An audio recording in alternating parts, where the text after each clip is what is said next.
In a much-needed W for second dinner, Marvel Snap is finally back, kind of, and because of the outage that happened in the United States, every Marvel Snap player returning, consistent player, whatever it is benefiting. We're going to talk about the details that you're going to get compensated, which, as you can see, is quite extensive, but I want to point out that these benefits are to everyone. There's U.S. packages because that's where the ban happened, and then there's a package outside of the U.S. However, the application to be eligible for this is you simply had to have an account that was created before January 2nd, 2025. So if you still have a Marvel Snap account, even if you haven't used it in a long period of time, you still can benefit from one of these packages. Let's talk about the packages, how you can qualify for them, what parameters you end up in, which package you'll get, and then I want to read the message from Second Dinner themselves. So here's what you're going to get if you are in the U.S., and the cool thing is that they've divided it if you're above or below collection level 500 because of how the spotlight system works at that collection level and getting cards works. So if you are over collection level 500 in the United States, you will receive 2 spotlight keys, 500 season or 5,000 season pass XP, 4,150 credits, 6,200 collector's token, 1,000 gold, 5 gold conquest tickets, 3 infinity conquest tickets, 4,000 conquest medals, 1 mystery variant, 6 premium mystery variants, 1 cosmic red border, which is super rare, 3 cosmic red or cosmic gold borders, which are super rare, and 155 random boosters for 5 cards.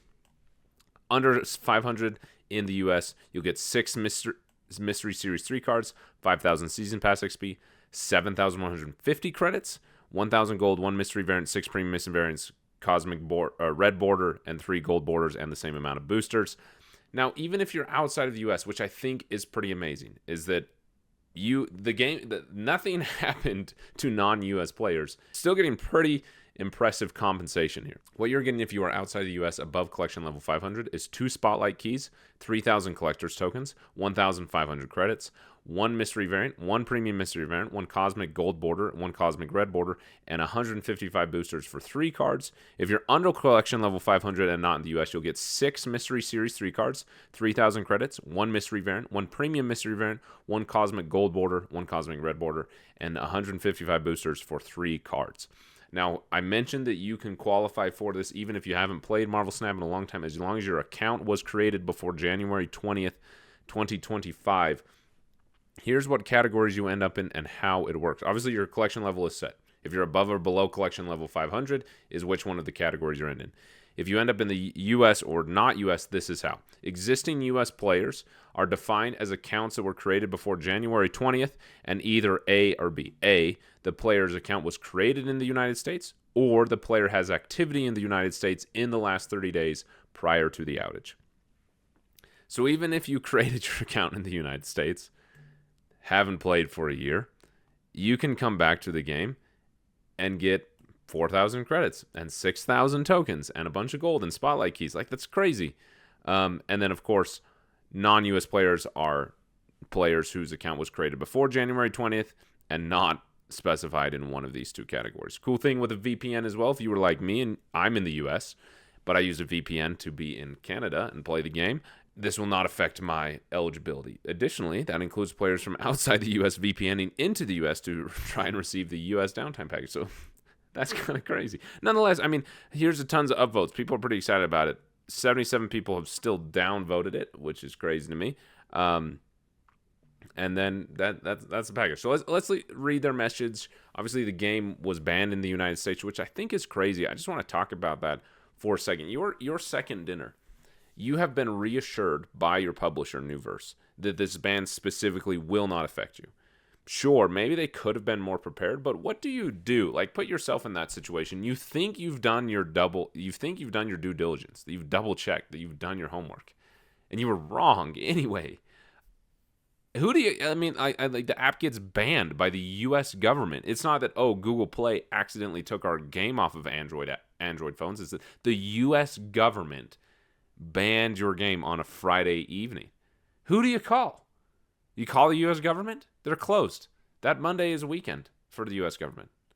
Where do you even begin to solve this problem? I think it's quite stressful. But nonetheless, they are back, so let's read through it. We are back. We can't thank you all enough for being so patient with us through this downtime ordeal. Your outpouring of support to all of us at Second Dinner was heard and greatly appreciated. Marvel Snap isn't just our job, but it's our passion. It's a passion that we share with many, all of you around the world. It's not something we take for granted, so thank you again for your dedication, patience, and support. Now onto the fun stuff. As we earlier said, we realize that many of you missed out on time-based content rewards and missions during this outage. This disruption of service is more than just an unfortunate blip in our eye. As such, we are not only committed to making up for this disruption, but we want to welcome back players, new and old, with some extra goodies to celebrate. Additionally, to make sure this never happens again, we're working to bring more services in-house and partner with a new publisher. This is the beginning of a new era in Marvel Snap. The team has prioritized getting the game back online first and foremost. Thanks again for your patience. US players, you should be able to play. The game is back available on Steam. You can make purchases on the web shop, so you can't do in-app purchases, but you can do web shop purchases and they will function. If you had the game downloaded before, you can still play the game. As I mentioned down here in a later message, they are still working to get it restored on Google Play and Apple App Stores. So it makes it seem like they're already working with a new publisher or self-publishing to get it back on the App Stores. So no ETA yet, but they're working on it for you to be able to download it if you uninstalled it, which is a bummer. So it will be coming back online. So let's just talk about this idea here that, this new era of Marvel Snap is the beginning of a new era. Why couldn't it have been a new era before this happened, right? I have a video. Many creators have a video where people who aren't creators have expressed their complaints about Marvel Snap and some of the frustrations with monetization and card acquisition and those types of things. So a new era has been needed for Marvel Snap. Were things like this going to happen? Were things going to get better for players? Or was the outage just something that tipped the scales in our favor, luckily? I'm not sure what it is. It's quite interesting as well. Because they talk about they're working with a new publisher. So the way that this works, Second Dinner is the developers of the game, and this is an area that I'm not a game developer. I'm not a game publisher. This is just what I know. Please correct me if I'm wrong, but what I can understand and what Second Dinner has shared in these team answers here on the Discord is that Second Dinner is independently owned and operated. Operated might be the wrong word, but they're their own company. They develop and make the game. Marvel Snap is made by Second Dinner. They're responsible for the gameplay. They're responsible for the card design, all those elements. They are also the people who are engaging with you in the Discord. Newverse, however, is their publisher that they have partnered with to be able to publish the app. So that allows them to get on the app stores. That allows them to deal with transactions and monetization. They probably handle things like customer support and marketing. We don't know specifically what it is that this publisher does with Second Dinner specifically, but generally a publisher handles things and gives resources, both financial and non-financial resources, to a small game studio like Second Dinner that they couldn't have on their own, like customer support, marketing, that type of thing. The reason I specifically mentioned marketing is I did some digging, and Second Dinner now has multiple job postings. It was like the day after the outage happened, or 2 days after. Job postings, and one of them is a customer acquisition marketing position. The idea of acquiring more customers, more players. Player acquisition, I think, is what it was called. I applied for it. I work in marketing, so that's cool. Probably won't get it. Nonetheless, it's interesting to me that all of a sudden, out of nowhere, there's a position open for marketing. The marketing has always felt very disconnected from everything that Second Dinner does. Even the game itself, it's felt disconnected from. It feels like it's trying to repeat, like the trailer videos that they do, the season trailer videos that I feel are produced by Second Dinner. Those are great. They're fun, and they have a good atmosphere to them, and they convey the information of the season well. And that spirit has not been captured in the marketing in any way. And so it's interesting to see, which is essential. You want Marvel Snap to succeed. I want Marvel Snap to succeed. Well, marketing is essential. It's all about attention. You got to get this game in front of other people to get them to come back to play or get new players to play, or else eventually the players, you'll just run out of players. People aren't going to play forever. And so it's interesting that all of a sudden there's new positions for that. So maybe they've already made some progress in working with a new publisher. There's probably so many things that they can't tell us, but something is happening. So like, what's the future of Marvel Snap? Is it a good time to be a Marvel Snap player? Is it a great time to come back? I think it's a better time to be a Marvel Snap player than ever before. One, because of all these free resources you're getting, but two, Second Dinner feels the pressure. This was clearly a horrible situation for them. They didn't want it to happen. I didn't want it. No one wanted this. However, it was like a silver lining of it was that it's an opportunity to earn back in a dramatic way trust that they wouldn't really have. Which I say that, and then out of the other side of my mouth say, well, like, what if they just said, hey, we understand that players have been frustrated with Second Dinner and with the game, but also passionate about it. Here's some compensation. And they just gave us something. Like, just out of general, like, how much goodwill would that bring about? You know, so nonetheless, the opportunity and the necessity was there for them to earn gamers' trust and players' trust and to get some goodwill back. And they definitely exceeded my expectations in regard to compensation and what they're going to give us and that type of thing.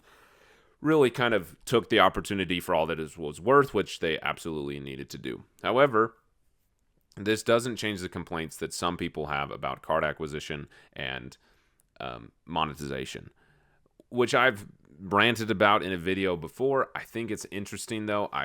My experience seems to be way more positive than other people's. I don't have the same complaints that other people do, and part of that is also probably because I've had the fortune to whale more than once into the game, and so I don't feel the pure frustration that a free-to-play player plays or experiences.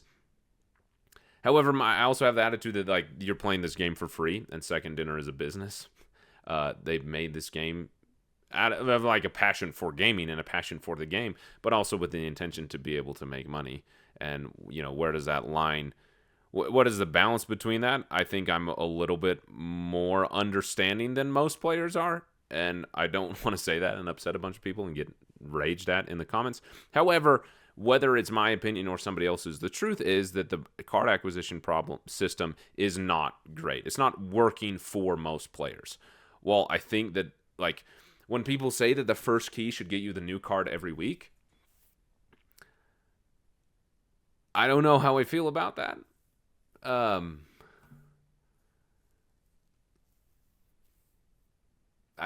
Maybe I'll talk about that at another time, how that would have an effect on the meta. Like, forget the economy of the game. That would have an effect on the meta in a really, really interesting way, actually, now that I think about it.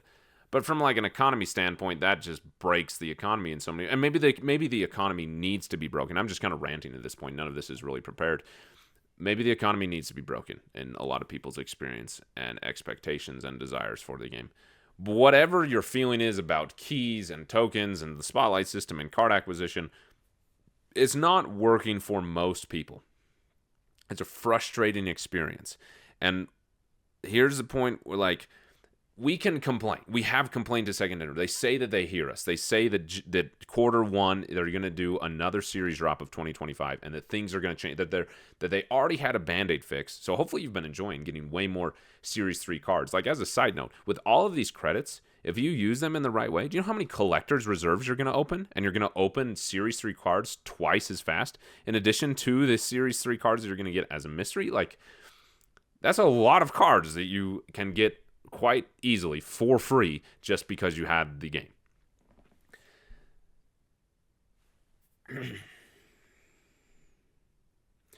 So that Band-Aid fix is there, right? But they've also talked about that they're going to do something greater to resolve card acquisition and that they're doing another Series 3 drop in quarter 1 2025. Well, keep in mind that quarter 1 2025 ends in just over 2 months. So 2 months actually isn't that long. Like, people get impatient. Oh, we want it January 1st. We want another series drop. Okay, well, they're probably not going to wait until March 31st, just because that would be really, really bad for them. That's the last day of quarter 1. So you can probably expect something to happen next season or the beginning of the season after that. So relatively soon, if you can be patient enough, which I think is, again, very reasonable. So they've got this behind him. They've got another series drop coming along, changes to card acquisition. Like, the momentum is moving in the favor of the players. The momentum is moving for Second Dinner to handle Marvel Snap better.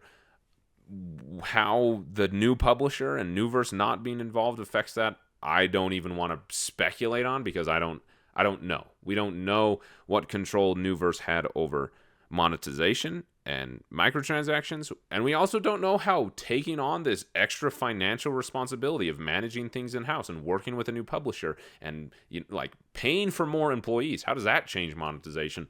I have no idea. So I don't even want to begin to speculate. However, I think that outside of the people say predatory bundles, so what? You got offered a bundle for $100 for a Series 4 card that you don't have with 10,000 tokens. So what? You can scroll past it. I've like never felt that they were predatory. I don't know, but please help me understand in the comments if you feel that these are predatory. Like, what about them is predatory? Because I don't experience it that way, and I'd love to gain some insight. However, all that being said, card acquisition has changed. I'm repeating myself here once again for like the fourth time. And I was going somewhere with this. Where was I going?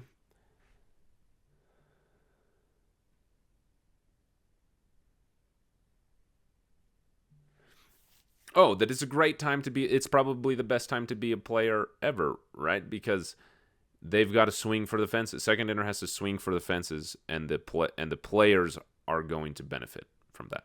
I personally think so.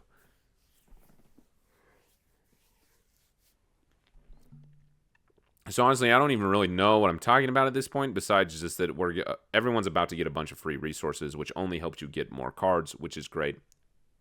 Great changes are coming to Marvel Snap. I think it's a good time to be a player. The last thing that I want to say that is probably going to frustrate people, but this is what I prefer to talk about. This is actually where I was going before I lost my train of thought and got off in the weeds on a tangent. We can complain to Second Dinner. We can talk about all the things that Second Dinner needs to change. But ultimately, at the end of the day, it's up to Second Dinner to change that.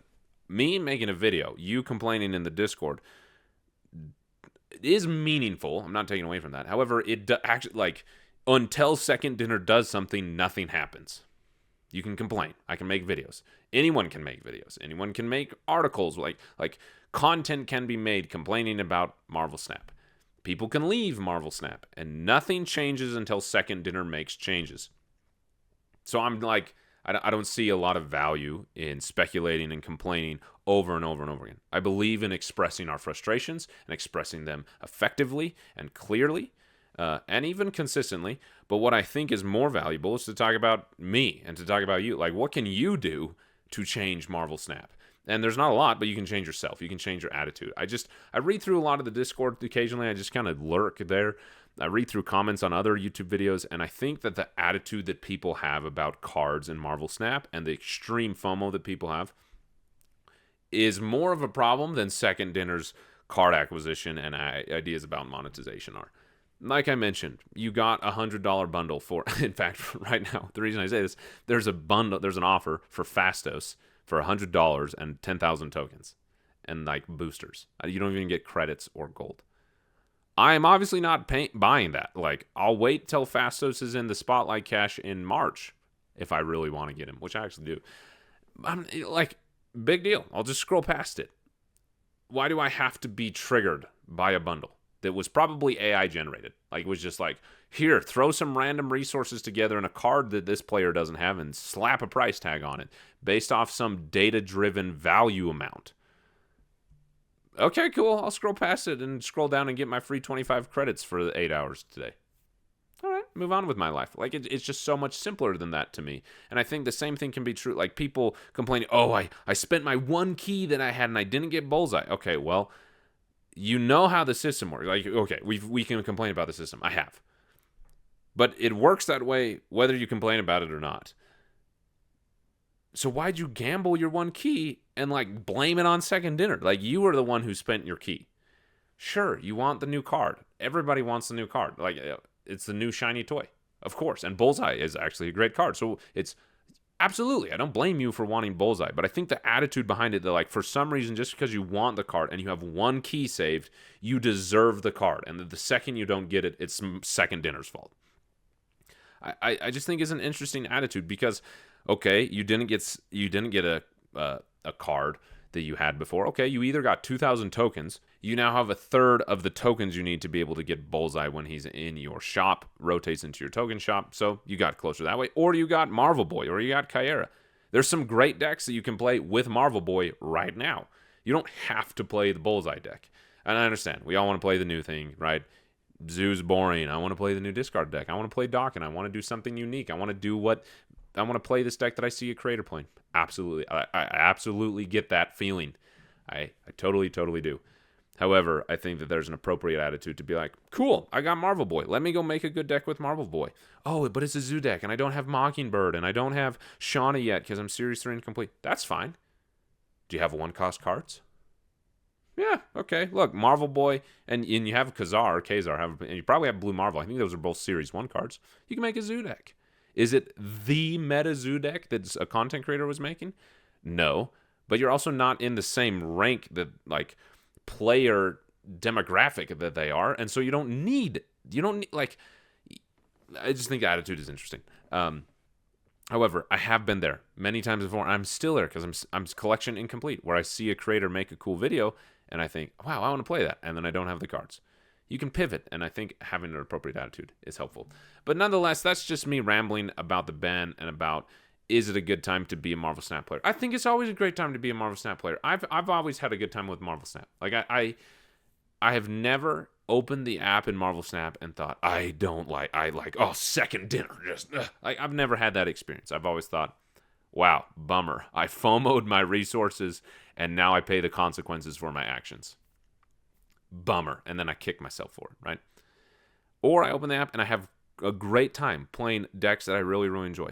And sometimes it's an absolute slog. Like, it was a slog last season. It was a slog this season to get to Infinite. That's okay. You know, I slogged through it. And when I was done slogging through it, I played a deck and lost a bunch of cubes. That was just fun. Or I went to Conquest and just goofed around.